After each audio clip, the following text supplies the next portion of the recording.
we were also surprised, no?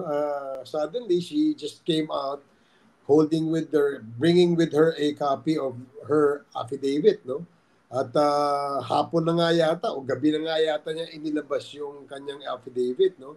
Apparently, kaya siya nagsalita ay dahil sabi nga niya, the truth shall set us free.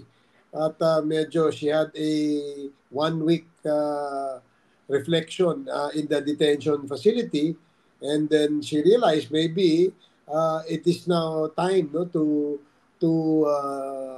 bring out or spill the beans, ika nga, tungkol sa kanyang kaugnayan dito sa extrajudicial killings or the war on drugs, where EJK are being implemented by some rogue PNP officers. Bali yung affidavit niya, hindi nyo agad nakuha, tama ba? Kasi ang impression ko, base rin sa sinabi ng mga kapwa nyo kongresista, doon lang nila nakita. Tama po ba? Totoo yan. Kasi ano siya yung una niyang, remember, she was detained in the house, detention facility, because she was cited in contempt. Yung aming huling hearing, na contempt siya, kaya siya nakadetain. No? And yesterday, she was again asked to appear before the Quadcom para continuation ng aming hearings na ginagawa. And we were all surprised that she was with her lawyer, na meron siyang copy ng kanyang affidavit. So when we saw it, nakita namin, dinistribute namin sa ating mga members para sa ganun ay mabasa. Wala bang Congressman, parang arrangement with the Quadcom na sasabihin na niya yung nalalaman niya pero merong kapalit? For example, immunity or protection of any sort? Wala naman siyang dinidemand na immunity or whatever, no, doon sa basta she just arrived there with her lawyers, kasama yung papel na hawak-hawak niya na yung pala yun ay affidavit niya. And nakalagay dun sa dulo ng kanyang affidavit, she mentioned there that if there are things that she can remember, she is willing to submit a supplemental affidavit to augment whatever she said, no, in this first affidavit. Tsaka willing daw siya, 'di ba, sa dulo ng affidavit niya, pwede siya magsalita sa executive session. Yeah, tama, I remember yan. Sabi niya nga yun. Pero gagamitin niyo po may option na yun? Executive session? Or as far as you're concerned, everything should be out in the open? Well, kami sa ngayon, everything should be out in the open because under our rules, we cannot just hold an executive session, no, upon the request of a resource person. We will have to evaluate first kung ano yung sasabihin niya, and if this will involve national or it has a national security implication, then we probably will grant them upon a motion of a member, and if the motion is approved and carried, then we can probably hold an executive session. Mm-hmm. Congressman, I understand 2 beses niya binasa yung kanyang affidavit dahil yung una, sobrang mangiyak-ngiyak siya. Actually, umiiyak siya. Kaya sabi ni Deputy Speaker Dong Gonzales, dapat yata ulitin. Kasi baka impression ng mga nanonood, pinilit siya ng mga kongresista.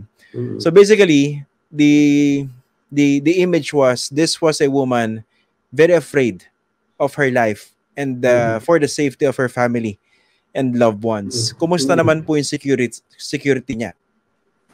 Well, dito sa detention facility sa House of Representatives, no, very secured yung area. It has a 24/7 security system. So walang problema si Colonel Garma kung security ang pag-uusapan dyan sa detention facility. Si former Colonel Edelberto Leonardo na idinawit ni Royina Garma, nasa detention facility pa po ng House, no? Tama po ba? That's correct, yeah. So, kasi hindi pa naman na-lift yung contempt, no? And siguro, ito, when we resume by next week again, no? Hopefully, we can schedule another one on Wednesday. We're still finalizing yung agenda para kung anong araw kami, either Wednesday ba o Thursday. Meron po bang indication na baka willing na rin magsalita itong si Edelberto Leonardo?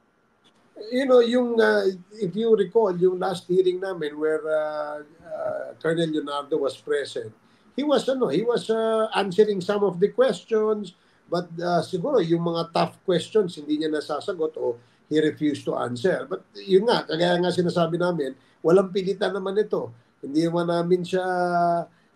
namin siya pinipressure, no? But there are questions that he answered. But there are also other questions that he refused to answer. Okay. Doon sa mismong revelation ni Colonel Garma, nagulat ba kayo na idinawit niya mismo si dating Pangulong Duterte at pati si Bongo?